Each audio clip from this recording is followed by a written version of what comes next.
Buenos días, el día de hoy veremos la clase de parálisis cordal. Mi nombre es Evelyn Gross, soy residente de segundo año de otorrinolaringología en el Instituto Nacional de Rehabilitación.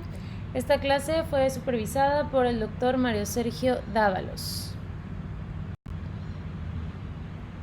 La parálisis cordal genera una gran morbilidad en los pacientes por la disfonía o los datos de aspiración que el paciente pueda presentar. ¿Por qué sucede esto? Bueno, una cuerda inmóvil en actitud generalmente de abducción se lateraliza generando un espacio o gap glótico por el cual pasa el aire constantemente, generando no únicamente disfonía, sino que además una inadecuada protección de la vía aérea. La parálisis cordal afecta más a hombres y probablemente es por la distribución del género en relación con tumores malignos de origen torácico. Afecta más al lado izquierdo debido a la longitud del nervio izquierdo y su distribución más descendente en el mediastino, lo que lo vuelve un poquito más vulnerable en comparación con su contralateral. Y la parálisis cordal puede ser uni o bilateral dependiendo la cantidad de nervios afectados, y lo podemos dividir en abducción o ABD, así le diremos durante la clase para que no haya errores, y en aducción, que le diremos AD en la clase también para no generar confusión. Existen múltiples formas de clasificar el origen de la parálisis cordal y una de ellas es de la siguiente. Tenemos las quirúrgicas. En este grupo se engloban todas las regiones anatómicas con potencial para la lesión nerviosa, como cirugías cervicales, torácicas o de base de cráneo. Las traumáticas, las enfermedades médicas y de etiología desconocida o idiopática. Cabe destacar que antes se creía que hasta el 40% de las parálisis cordales eran idiopáticas, sin embargo era por un pobre abordaje diagnóstico. Hoy en día ese porcentaje ha disminuido hasta en el 10% y generalmente se asocian infecciones virales previas a la parálisis cordal. En la imagen de la derecha vamos a observar una laringoscopía indirecta. Se aprecia una parálisis cordal izquierda unilateral en posición de ABD. Es importante mencionar que cuando describimos una laringoscopía de un paciente con parálisis cordal, no solo debemos decir en qué posición se encuentra la cuerda afectada, sino los milímetros entre el borde lateral de esa cuerda y la línea media, es decir, el gap glótico, porque muchas veces el gap glótico nos va a hacer decidir entre tratamientos.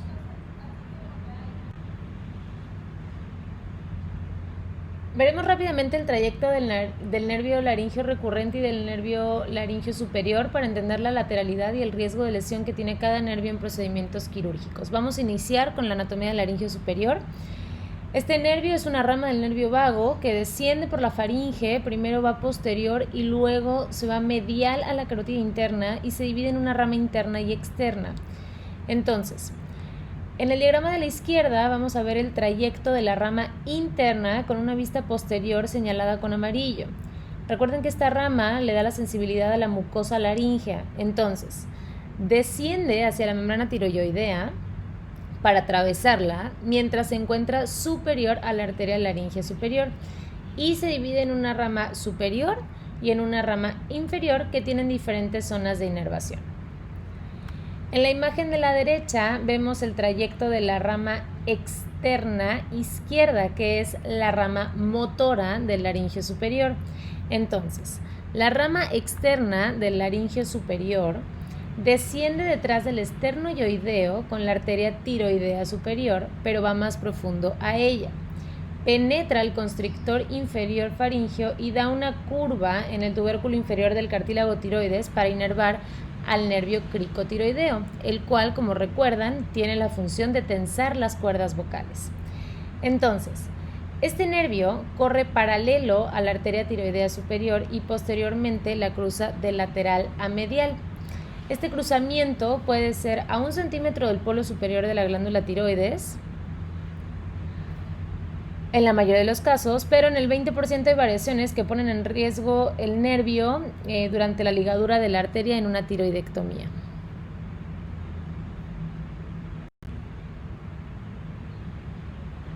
El nervio laríngeo recurrente difiere en su origen y curso dependiendo de qué lado está. Entonces, en el lado derecho se va a originar a nivel de la primera porción de la arteria subclavia y hace un loop justo por debajo de la subclavia y después asciende detrás de la hendidura transesofágica para ingresar a la laringe. En el lado izquierdo, el nervio se origina a nivel del arco aórtico, entonces pasa por debajo del ligamento arterioso, hace un loop en el arco aórtico y regresa al cuello a través de la hendidura transesofágica. Entra por la laringe posterior, justo por donde se encuentra el constrictor inferior. En la cirugía tiroidea, la referencia anatómica para encontrar este nervio es la arteria tiroidea inferior. De estas tenemos varias variaciones. Existen 3 tipos. Tenemos el tipo A, donde el nervio está anterior al vaso, el tipo B, donde el nervio está entre 2 ramas del vaso, y el tipo C, donde el nervio está posterior al vaso. Del lado derecho se puede encontrar en cualquier variación, mientras que en el lado izquierdo es más frecuente la tipo C. Esto es importante porque el no identificar o saber de estas variaciones puede hacer que lo lesionemos en caso de una tiroidectomía. Volviendo a la etiología, recordemos que de las quirúrgicas, las más frecuentes van a ser las cervicales, con un riesgo de lesión del 1 al 19%. Lo más común es que la causa sea posterior a una cirugía tiroidea, por lo mencionado anteriormente. Se ha visto que las cirugías por patología maligna, hipertiroidismo o enfermedad de Graves aumenta el riesgo de lesión nerviosa durante el procedimiento quirúrgico.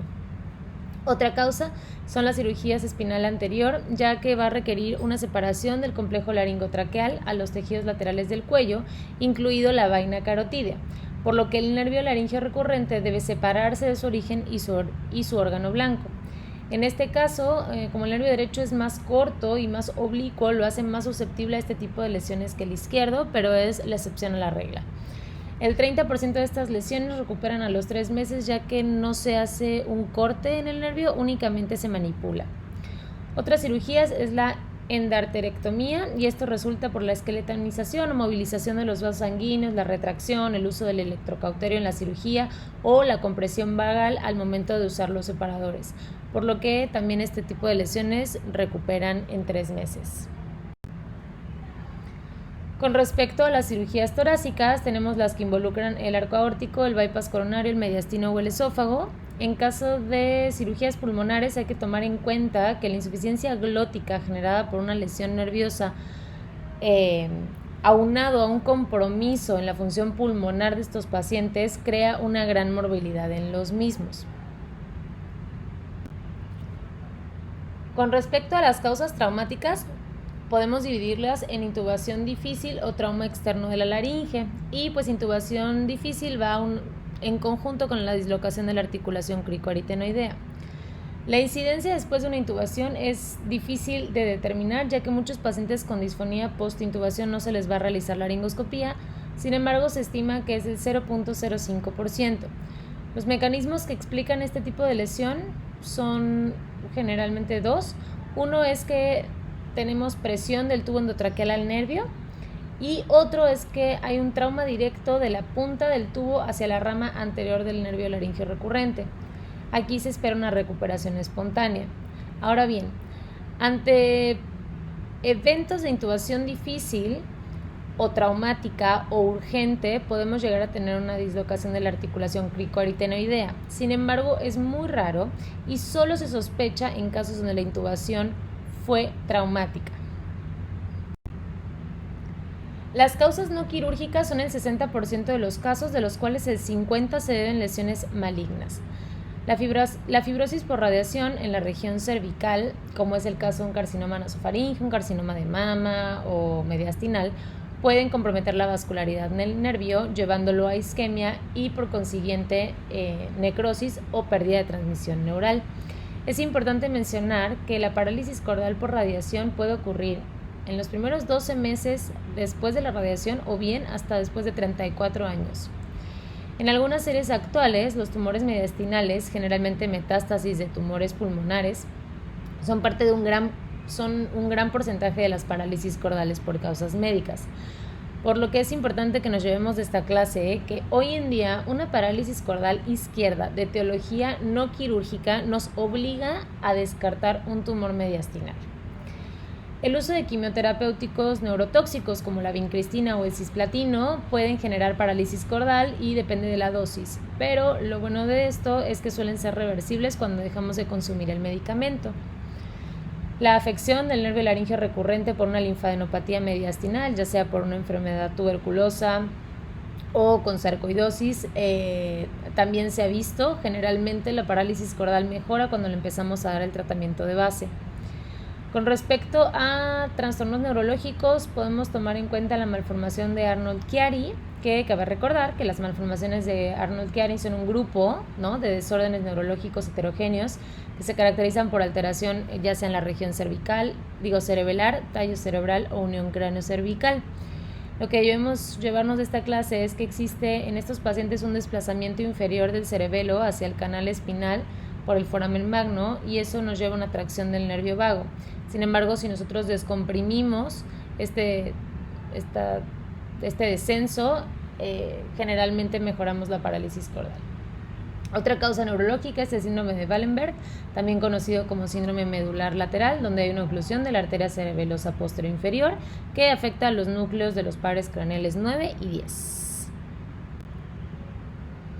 Hablaremos ahora sí de la parálisis cordal unilateral y al final de la clase hablaremos de la bilateral. Como se había mencionado, puede ser en ABD o en AD. Sin embargo, es la primera la que nos dará la mayor sintomatología, a menos que una cuerda vocal en AD unilateral deje de estar compensada por la contralateral y también genere una incompetencia glótica. En esta imagen vemos una laringoscopía indirecta con una cuerda vocal izquierda arqueada, un aritenoides izquierdo cabalgado y una cuerda vocal izquierda atrofiada. La presentación clínica se debe a la incompetencia glótica. El fallo del cierre glótico causa fuga de aire a través de la glotis y muchas veces los pacientes pueden referirlo como disnea. Sin embargo, es únicamente la fuga al momento de hablar. Los datos de aspiración con o sin neumonía se asocian a pacientes que además de tener una incompetencia glótica pueden llegar a tener algún trastorno sensitivo. Y si tenemos una lesión vagal alta, el paciente, además de presentar disfonía, puede presentar disfagia. Esto es importante siempre preguntarlo ante estos pacientes. Algunos pacientes, sobre todo los hombres, inician con maniobras de compensación vocal a través de la tensión muscular, lo que nos lleva a una voz apretada o monótona. ¿Cómo es eso? Bueno, el paciente lo que hace es realizar una constricción supraglótica a expensas del cierre de las bandas ventriculares.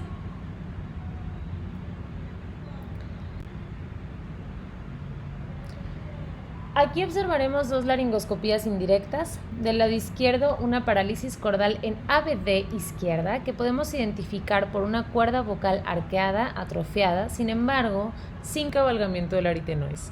Si prestamos atención, podemos ver un gap glótico menor a 4 milímetros que genera fuga de aire y disfonía moderada. Otra vez. Diga.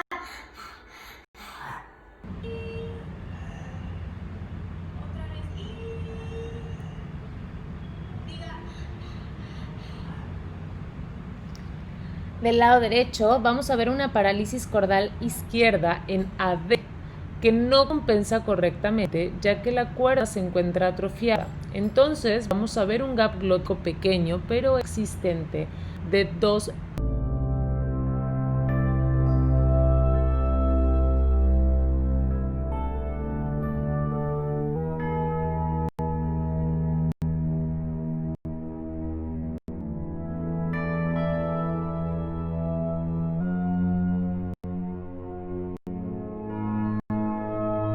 milímetros que genera fuga de aire solo que en menor cantidad.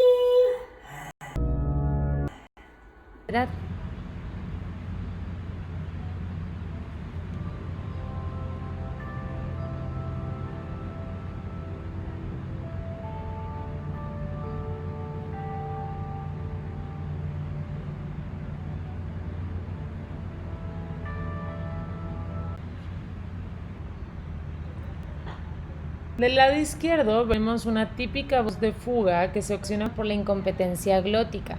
En este caso, el paciente presenta una parálisis cordal izquierda en ABD.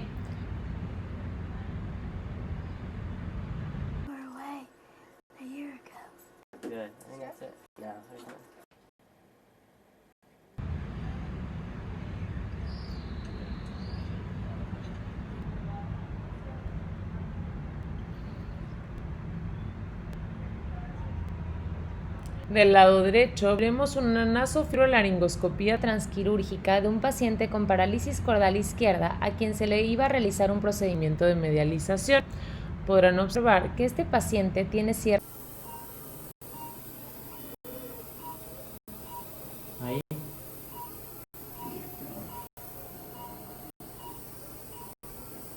de bandas. Las bandas se van a ver hipertróficas y se contactan durante la fonación.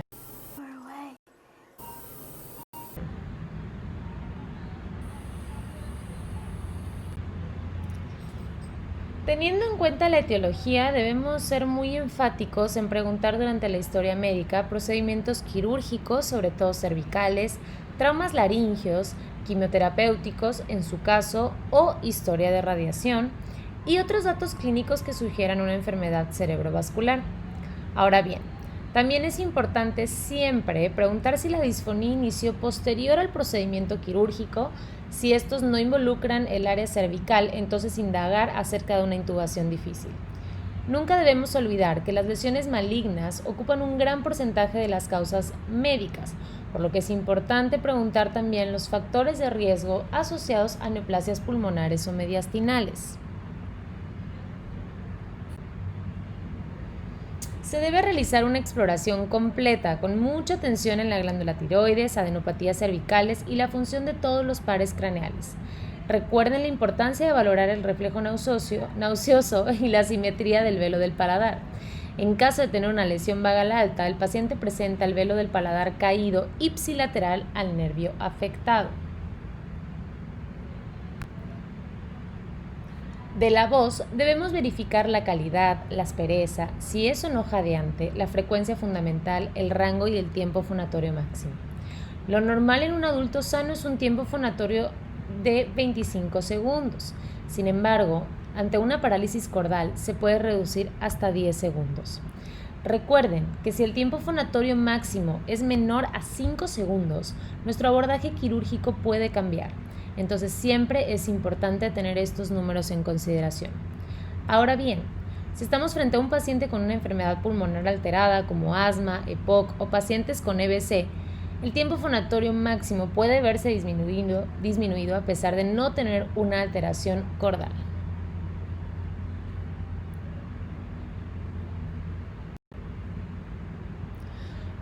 Con respecto a la laringoscopía, es importante ver la glotis en reposo. Posteriormente le pedimos al paciente que fone un I o un sniff para ver los movimientos en ABD y en AD de la glotis. Por último, debemos verificar que el paciente no se encuentre haciendo movimientos de compensación, como se les había comentado. Esto se logra mediante una técnica descrita por Kaufman, en la cual al paciente le pedimos que susurre. Eso reduce la tensión muscular. En la laringoscopía de la izquierda vamos a ver un paciente con parálisis cordal derecha en ABD. Esta cuerda se ve atrofiada, arqueada y el aritenoides se ve cabalgado. Keep doing that.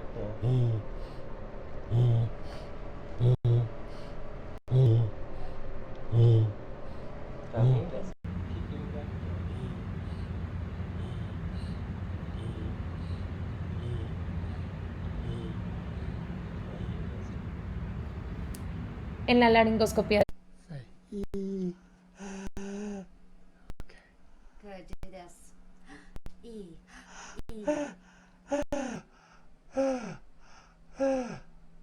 Good. Hold it as long as you can. A nice loud E. De la derecha vemos Keep doing that. una parálisis cordal derecha con un gap mayor a 5 milímetros.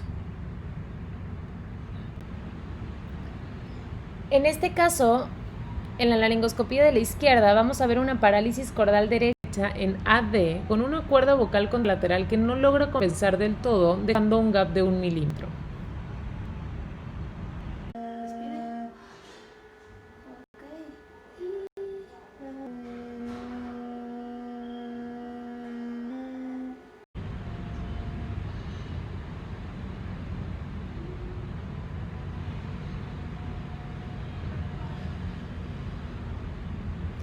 Y en la laringoscopía de la derecha vemos una parálisis cordal derecha en ABD que no solamente tiene el gap glótico, sino que tiene un gap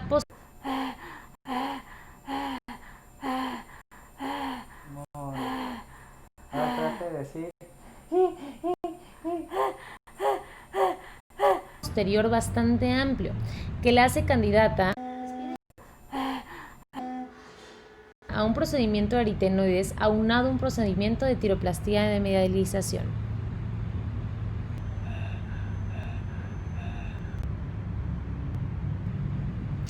La estroboscopía nos sirve para valorar dos estructuras que pueden cambiar nuestro abordaje terapéutico. Primero, la onda mucosa. Una cuerda vocal paralizada es una cuerda vocal atrófica o floja por la denervación, y esto resulta en una mayor amplitud de la vibración de la onda mucosa. La segunda es la altura de las cuerdas vocales. Una dislocación cricoaritenoidea va a generar que el proceso vocal del lado afectado se encuentre inferior a su contralateral. Esto es importante descartarlo ante un paciente con un antecedente de intubación difícil. Entonces, en la estroboscopía de la izquierda vamos a ver una cuerda vocal derecha que se encuentra paralizada con una amplitud más alargada que la contralateral. Okay, do again. Okay, do again.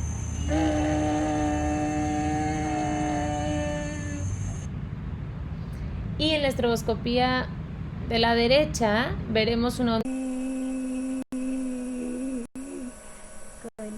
Come up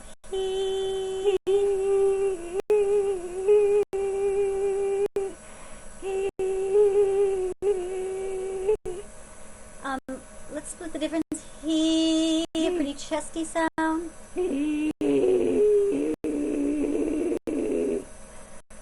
That's so ugly. Let's try that again. Do it, Dee Dee.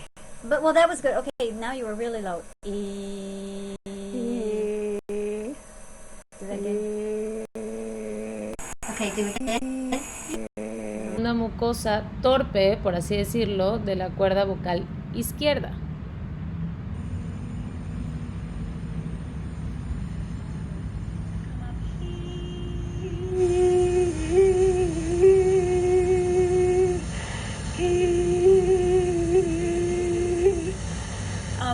Let's split the difference here. Pretty chesty sound.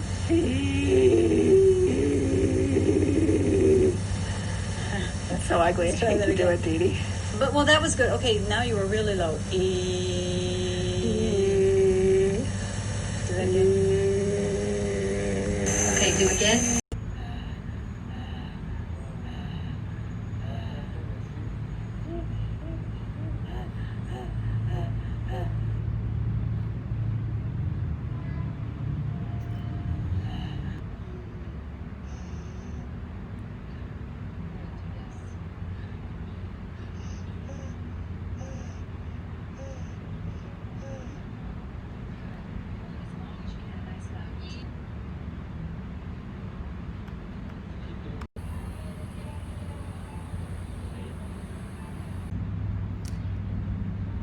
Existen muchos tipos de cuestionarios, sin embargo necesitamos uno que mida la evaluación perceptual de la voz y el otro la calidad del paciente con disfonía. La primera medición se lleva a cabo mediante la escala GRBAS, la cual fue descrita en 1981 por Girano. Abarca 5 parámetros y 4 categorías, cada uno de ellos de acuerdo a la severidad de la alteración. Entonces, la G es de grade, por ende evalúa el grado global de la alteración vocal. La R es de roughness y contempla la importancia de la aspereza de la voz. La A es de asthenic y representa el grado de voz fatigada o cansada. La B es de breathy y corresponde al carácter de la voz aireada o soplada. Y la S es de strain, que se traduce como una voz tensa o apretada.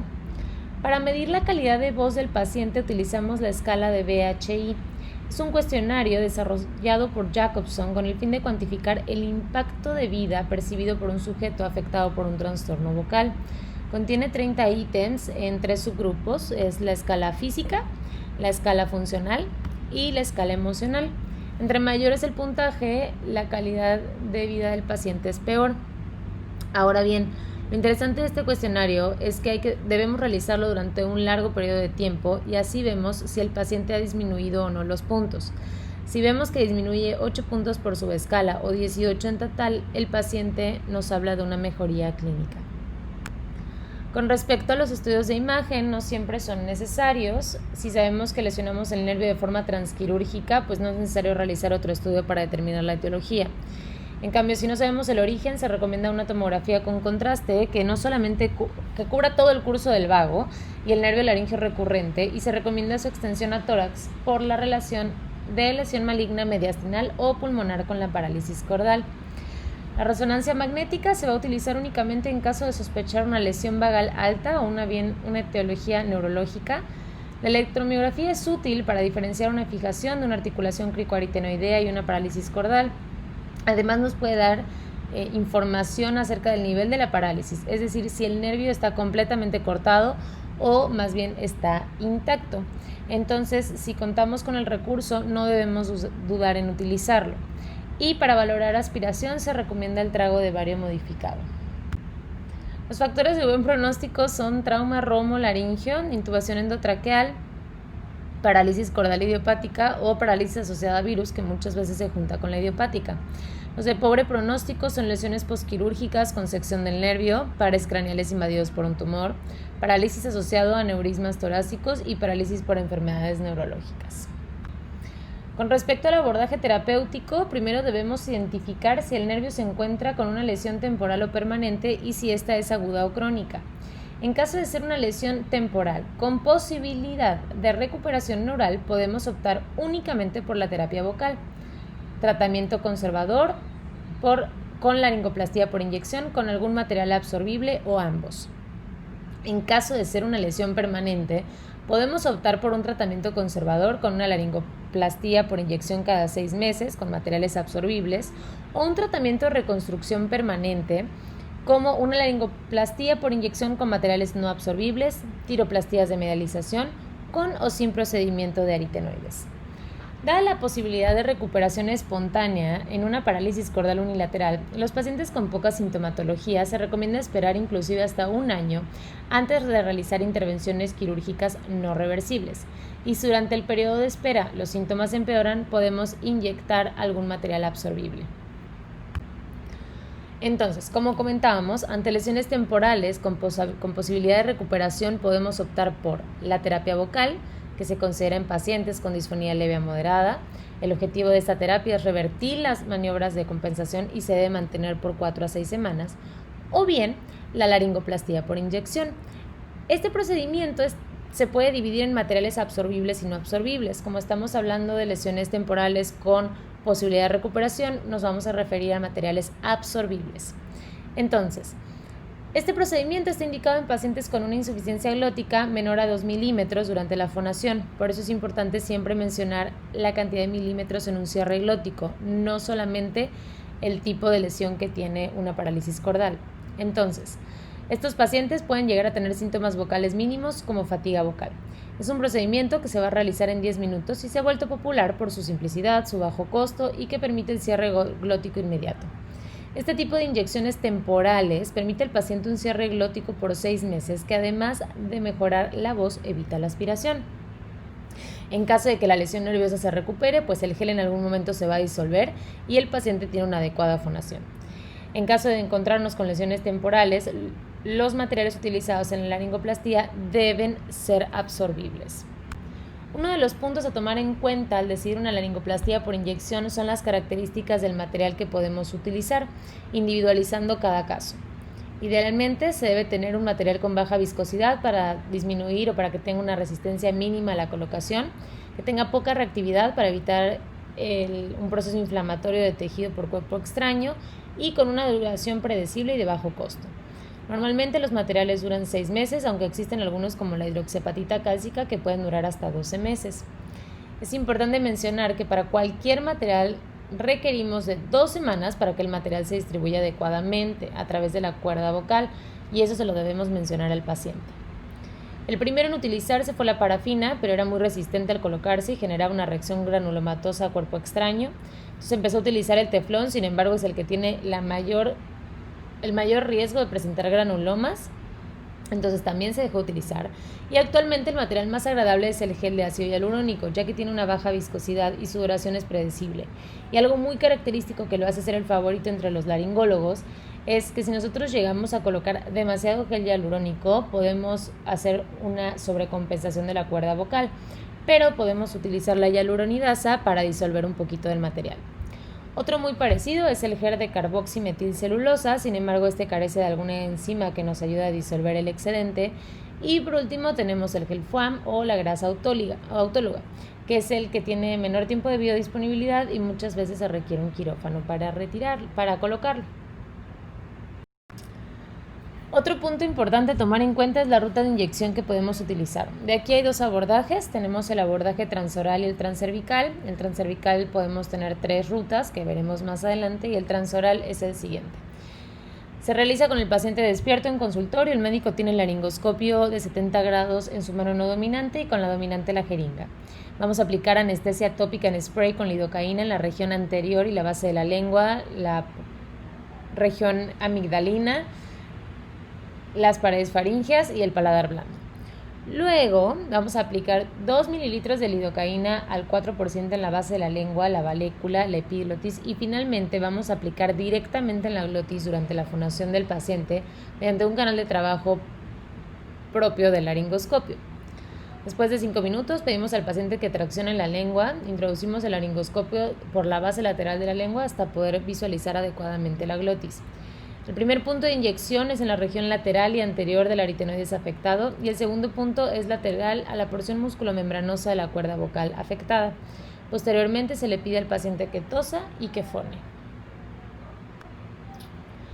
El abordaje transcervical se debe hacer con un nasofibrolaringoscopio, por lo que requerimos siempre de un ayudante.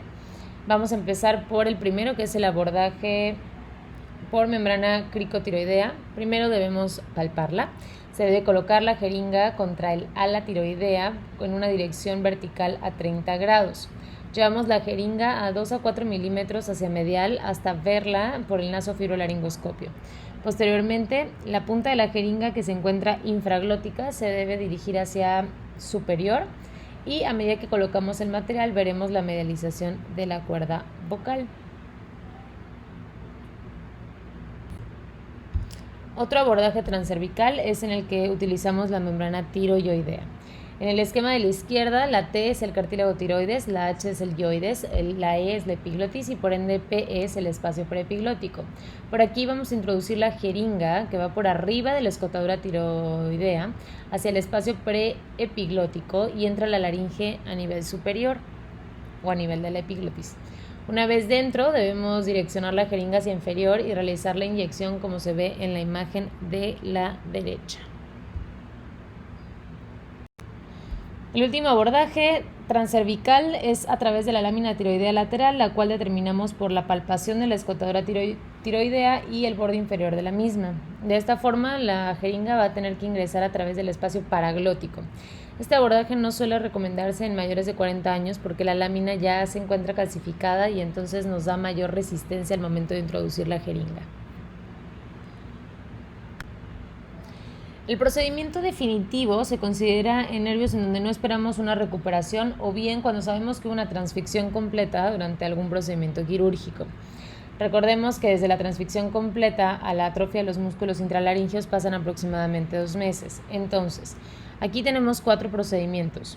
Primero, tiroplastia de medialización. Este se refiere a la medialización del tejido blando paraglótico por un implante que se coloca con un abordaje externo a través de la lámina tiroidea en quirófano. La inyección por laringoplastía con materiales permanentes, que tiene básicamente el mismo procedimiento que anteriormente mencionamos. Procedimientos de aritenoides, donde se puede realizar una aducción de aritenoides o una aducción por aritenopexia, que vamos a ver más adelante.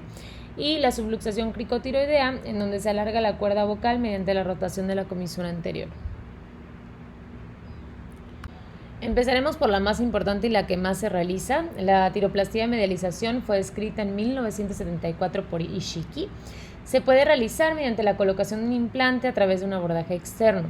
Los objetivos son mejorar la calidad de la voz y proteger la vía aérea, generando un adecuado cierre glótico durante la fonación y la deglución.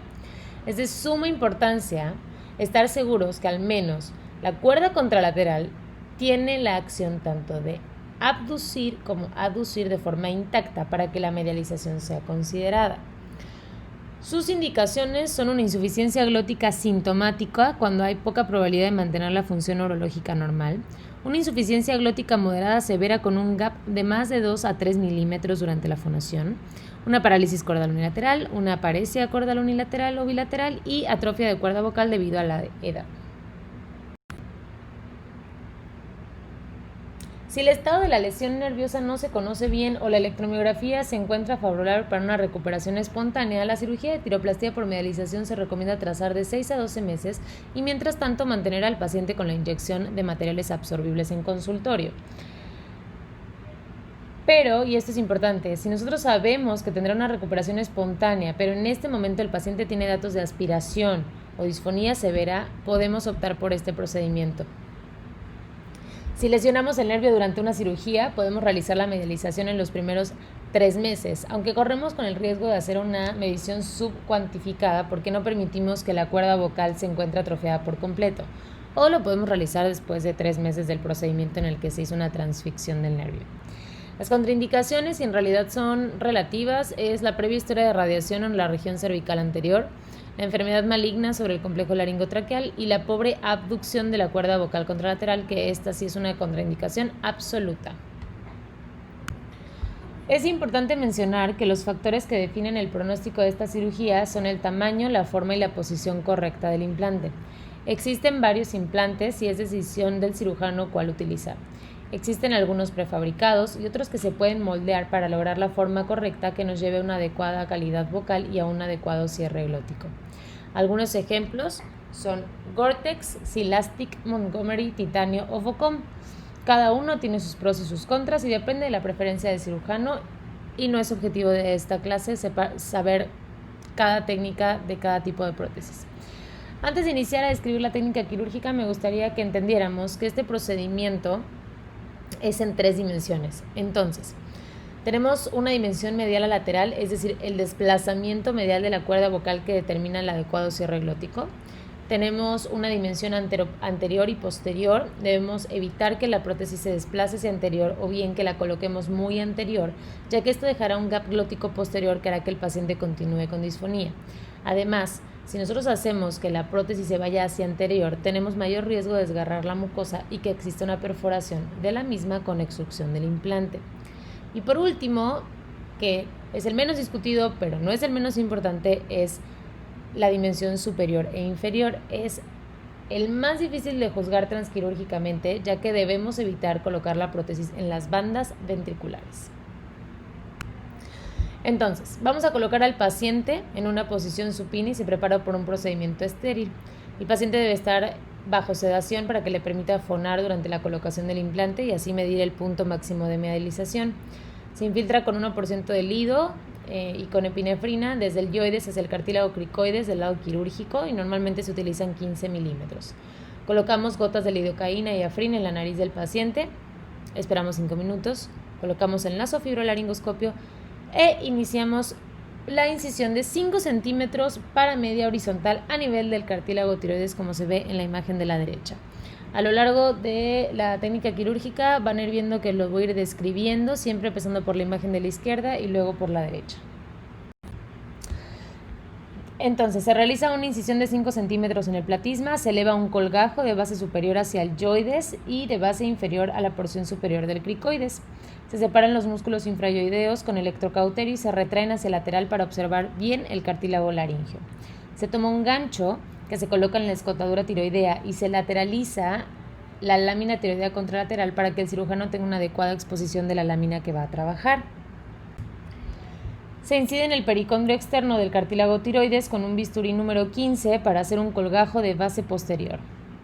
Ahora bien, las fibras del músculo cricotiroideo se encuentran en el borde inferior de la tiroidea, por lo que se debe dividir con un bipolar para exponer bien el borde inferior del cartílago. Esto es muy importante, debemos ver bien el borde inferior del cartílago tiroides.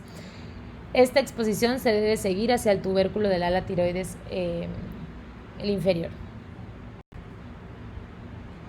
Se realiza la ventana cartilaginosa con las siguientes mediciones. Número 1, debe estar a 3 milímetros del borde inferior del cartílago tiroides. ¿Por qué?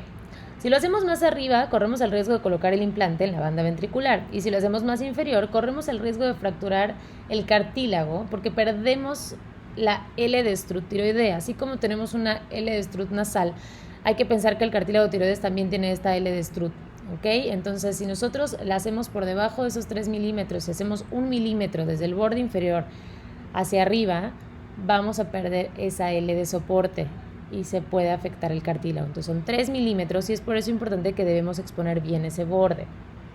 Ahora bien, número 2, debe estar a 5 o 7 milímetros de la línea media dependiendo del sexo del paciente. Si es en mujeres es en 5, si es en hombres es en 7. ¿Por qué pasa esto?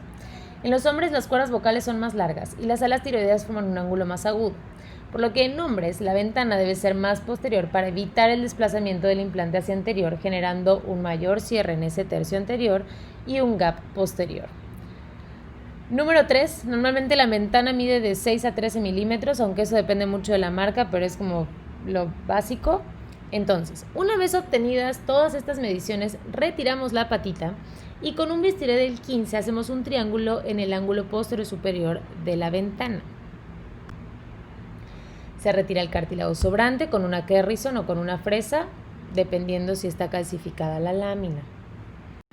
Se retira el pericondrio interno, acuérdense que este se encuentra profundo a la ventana, para exponer la fascia del músculo tiroaritenoideo.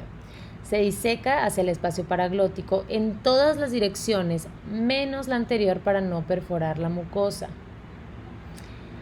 Debemos ser muy cuidadosos para incidir en el pericondrio interno y establecer un plano quirúrgico en el espacio paraglótico para poder medializar la cuerda vocal.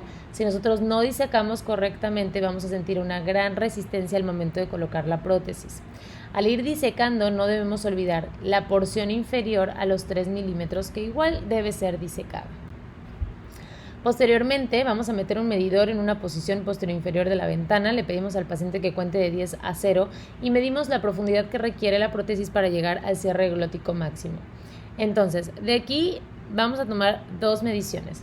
La primera es la longitud que podría tener la prótesis. A esto le vamos a llamar medida A. En hombres es de 10 a 13 y en mujeres de 3 a 8. Y recuerden que esta longitud será diferente dependiendo de la marca de la prótesis. La segunda medición es la profundidad de la medialización, que suele ser de 5 a 7 milímetros, le vamos a llamar medición B, y corresponde al punto de medialización máxima medida con el naso. Retiramos el medidor y nos vamos lejos del paciente para moldear la prótesis. Mientras tanto colocamos cotonoides con oxi en la ventana y entonces tomamos la medición A y B y formamos un triángulo. Cortamos el material con un bisturí del 10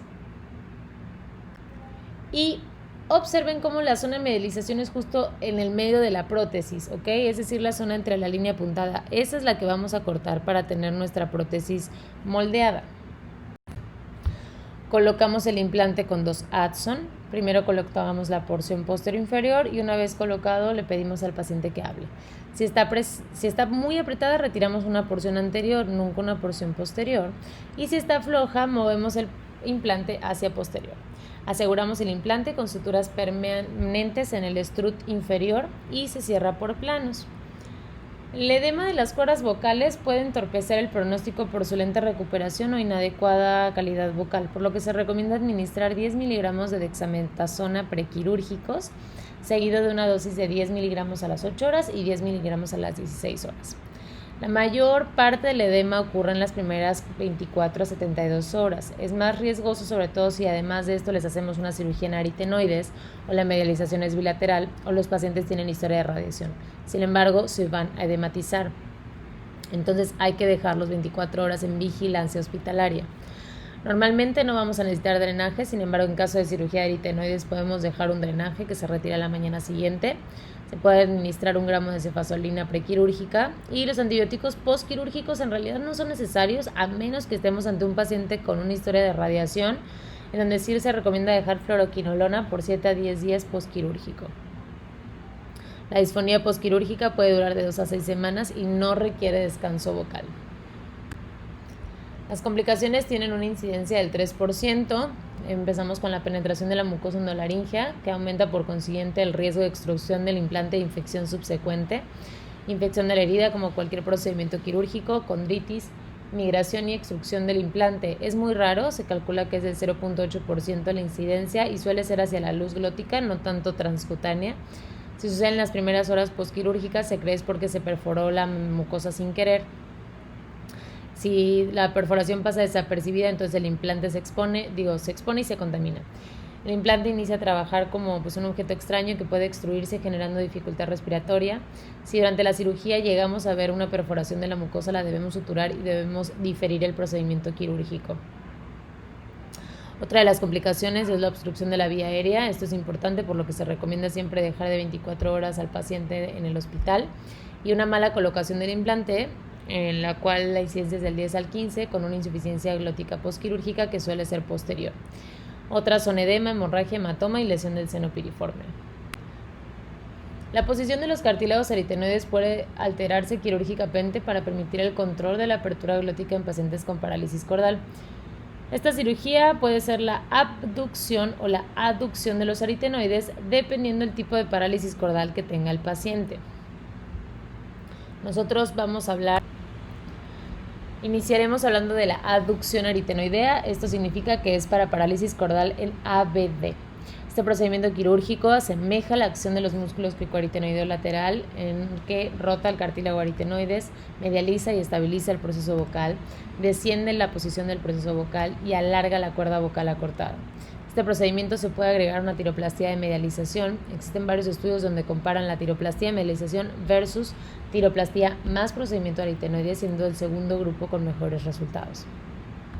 Las indicaciones que apoyan realizar este procedimiento son la presencia de un gap posterior grande, unas cuerdas vocales en diferentes niveles en un plano sagital, un tiempo fonatorio de 5 segundos o menos, y una tiroplastía de medialización sin adecuada ganancia vocal transquirúrgica. Nosotros estamos operando, hacemos la tiroplastía de medialización y vemos que el paciente continúa con gap posterior. Podemos proceder en ese mismo momento a hacer una aducción aritenoidea.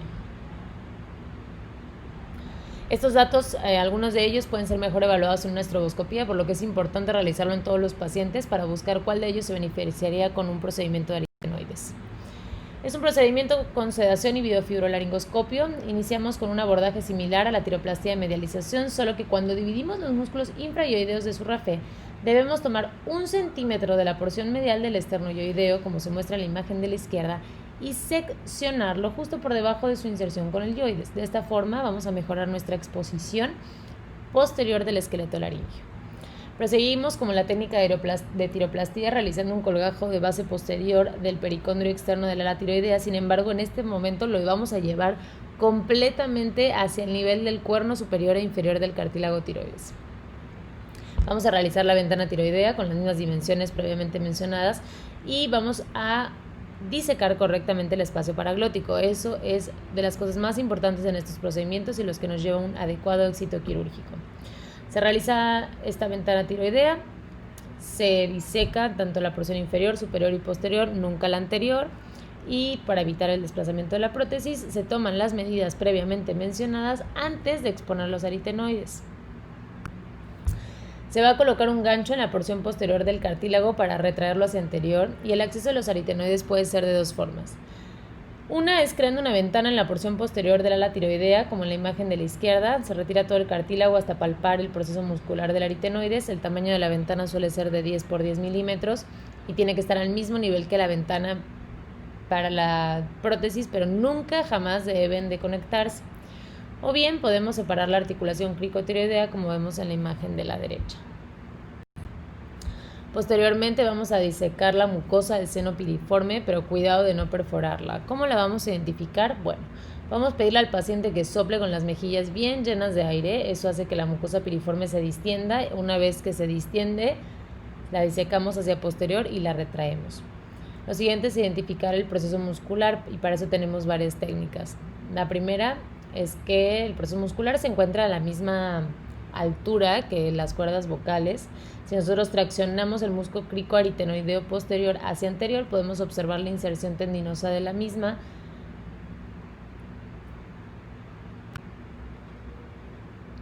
Entonces, vamos a tomar el proceso muscular con unos forceps y rotamos el aritenoides hacia anterior, como en la imagen de la izquierda. Esto nos mostrará a través del anaso la medialización de la cuerda.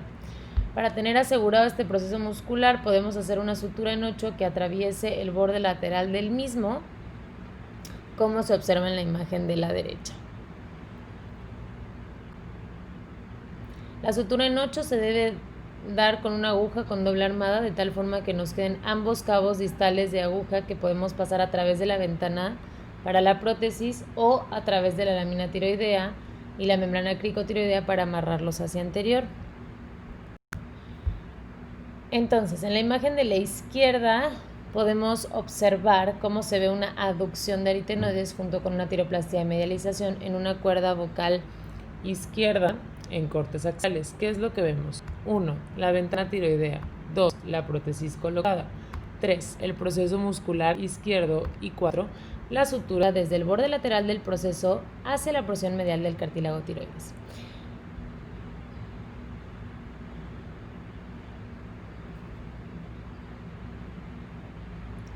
Una vez obtenido el punto máximo de medialización, se da por terminado el procedimiento, se reconecta el esternoioideo y se cierra por planos. Es importante recalcar que esta técnica aumenta el edema postquirúrgico, por lo que es imperativo que el paciente se mantenga 24 horas en vigilancia. Aunado a las complicaciones previamente mencionadas en la tiroplastía de medialización, debemos tomar en cuenta el riesgo poco común de una fístula faringocutánea que suele darse si perforamos la mucosa del seno piriforme. Ahora hablaremos de los pacientes con parálisis cordal bilateral, las cuales se dividen en dos categorías dependiendo de la etiología. Una lesión iatrogénica del nervio laringio recurrente quirúrgica, generalmente por tiroidectomía, y una enfermedad neurológica progresiva, como un Guillain-Barré.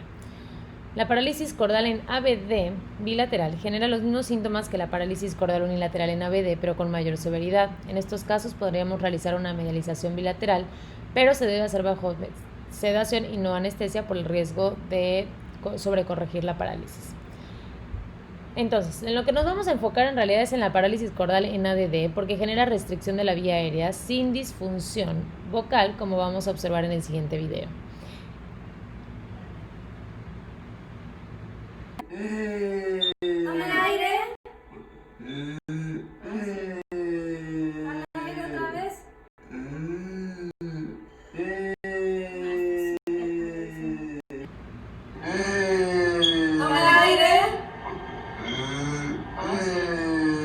Dale aire otra vez.